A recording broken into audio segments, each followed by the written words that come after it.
SSC 26 আপু বায়োলজির এই DNA RNA সবকিছু না আমি একদম গোলায় ফেলতেছি। আমার টেস্ট পরীক্ষাটা জাস্ট ক্লিয়ার করে দেন।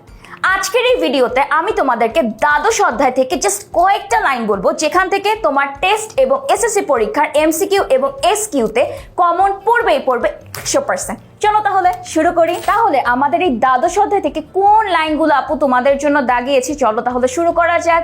In 3, 2, 1 let's go. ওকে, প্রথম দিকের লাইনগুলো আমরা স্কিপ করব। এই অধ্যায় শেষে আমরা কি পড়বো এগুলো আমাদের স্কিপ করলেই হবে। আমাদের পড়াশোনা শুরু হবে ঠিক এই অংশ থেকে। বংশগতি বলতে কি বুঝি, খুবই গুরুত্বপূর্ণ, শর্ট কোশ্চেনে খুব বেশি আসে। এরপরে আমরা চলে যাব এই যে ক্রোমোজোমটা কিভাবে আবিষ্কার হলো, ক্রোমোজোম কোথায় থাকে, কি কি নিয়ে গঠিত, এবং তোমার এই যে একটা ঘূর্ণনের মধ্যে কয়টা নিউক্লিওটাইড থাকে, একটা পূর্ণ ঘূর্ণন কি, পূর্ণ ঘূর্ণনের ব্যাস কি, এগুলা থেকে কিন্তু এমসিকিউ অনেক আসে, সেটা তোমার মাথায় রাখতে হবে। এরপরে আসি ডিএনএর ফুল ফর্মটা খুব ভালো করে মনে রাখতে হবে। ডিঅক্সিরাইবো নিউক্লিক অ্যাসিডের গঠনটা দেখতে কেমন হয়, এবং একই সাথে তোমার এই ডিএনএর মধ্যে কোন কোন নাইট্রোজেন বেসগুলা থাকে, কোন দুইটার মধ্যে বন্ড হয়, কয়টা হাইড্রোজেন বন্ড হয়, খুব ভালো করে মনে রাখতে হবে। এবং একই সাথে তোমার এই যে আরএনএ যখন তুমি পড়তেছো, আরএনএর সাথে ডিএনএর যে তুলনাটা সেটাও কিন্তু খুব ভালো করে মনে রাখতে হবে আমাদের।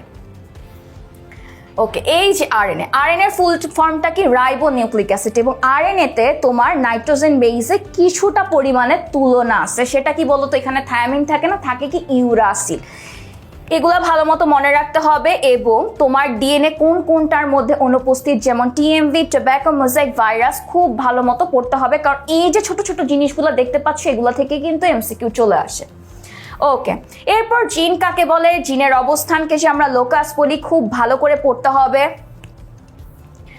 আমরা এখন দেখব এই যে আমাদের প্রক্রিয়াটা, আমাদের জীবনে চলার জন্য আমাদের যে প্রসেসটা কিভাবে হয়, ডিএনএ থেকে আরএনএ, মূলত এমআরএনএ, এবং সেখান থেকে যে প্রোটিন হয় এবং পরবর্তীতে যে বৈশিষ্ট্যটা দেখি, এই প্রসেসটা খুব ভালো করে মাথায় রাখতে হবে, কারণ এখান থেকে এই যে ফ্লো চার্টটা দেখতেছো এখান থেকেও কিন্তু এমসিকিউ চলে আসে।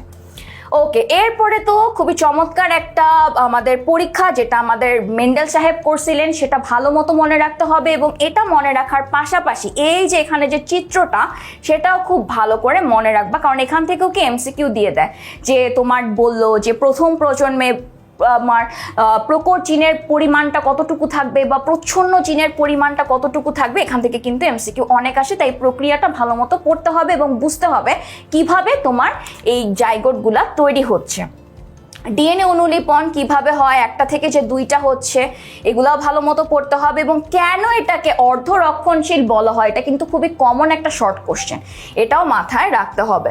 এরপর ডিএনএ টেস্টের করার জন্য আমার কি কি প্রয়োজন, নমুনার মধ্যে কি কি থাকবে, এবং এই নমুনাটা প্রক্রিয়া করার সময় আমার প্রথম স্টেপ, দ্বিতীয় স্টেপ, তৃতীয় স্টেপ কোনগুলো কিভাবে পড়তে হবে সেগুলো ভালো মতো মনে রাখতে হবে। এরপর লিঙ্গ নির্ধারণের ক্ষেত্রে তোমার অটোক্রোমোজোম কতটুকু থাকবে, সেক্স ক্রোমোজোম কতটুকু থাকবে, মেয়ে হলে ক্রোমোজোমটা কিরকম থাকবে, ছেলে হলে ক্রোমোজোমটা কেমন থাকবে, সেগুলো ভালো মতো মনে রাখতে হবে। ওকে, এরপরে আমরা চলে যাব আমাদের এই যে জেনেটিক কিছু ডিসঅর্ডার হয়ে থাকে, এর মধ্যে খুবই কমন যেগুলা, যেমন হতে পারে কালার ব্লাইন্ড, বর্ণান্ধতা, এই চিত্রটা তো খুবই কমন, রাইট? এবং আমরা কি দেখি বলতো, পুরুষদের মধ্যে প্রতি 10 জনে একজন কালার ব্লাইন্ড থাকে। এটা কিন্তু খুবই গুরুত্বপূর্ণ একটা এমসিকিউ। ওকে, এবং এই কালার ব্লাইন্ড যে হলো, এটা কিসের কারণে হয়ে থাকে, কি নষ্ট হওয়ার কারণে, সেগুলাও কিন্তু ভালো করে পড়তে হবে এমসিকিউর জন্য। এরপর চলে আসে আরেকটা কমন রোগ, সেটা হচ্ছে থ্যালাসেমিয়া। থ্যালাসেমিয়ার জন্য কোন ধরনের প্রোটিন, 2 ধরনের প্রোটিন, যেটা আলফা গ্লোবিউলিন, বিটা গ্লোবিউলিন, এদের যে কাজটা, কেন তোমার এদের থ্যালাসেমিয়াতে এদের অংশগ্রহণটা কি, সেটা ভালো মতো পড়তে হবে। এবং কোথায় কোথায় কোন ধরনের থ্যালাসেমিয়াগুলো আমরা দেখতে পাই, সেগুলোও কিন্তু এমসিকিউতে অনেক বেশি আসে। ওকে, এরপরে আমরা থ্যালাসেমিয়া 2 প্রকার, একটা হচ্ছে মেজর, মাইনর। মাইনরের বৈশিষ্ট্যগুলা কখন প্রকাশ পাবে, মেজরের বৈশিষ্ট্যগুলা কখন প্রকাশ পাবে, খুব ভালো করে পড়তে হবে। এবং এখানেও যে পানের চিত্রটা, এই যে কিভাবে বাবার অবস্থা কেমন থাকলে বা মার অবস্থা কেমন থাকলে বাচ্চার অবস্থাটা কেমন হবে, সে কি থ্যালাসেমিয়া হবে নাকি সুস্থ হবে নাকি বাহক হবে, এই যে প্রক্রিয়াগুলা, চিত্রগুলা খুব ভালো করে মনে রাখতে হবে এবং প্র্যাকটিস করতে হবে। ওকে, চিকিৎসাগুলো ভালো মতো পড়তে হবে। এরপর চলে আসি সবার প্রিয় ডারউইনের থিওরি। ডারউইনের থিওরিটা কিভাবে আসলো, কার থেকে আসলো, কোন বিজ্ঞানীর প্রসেসের ভিত্তিতে এটা আসলো, এগুলা খুব ভালো করে পড়তে হবে।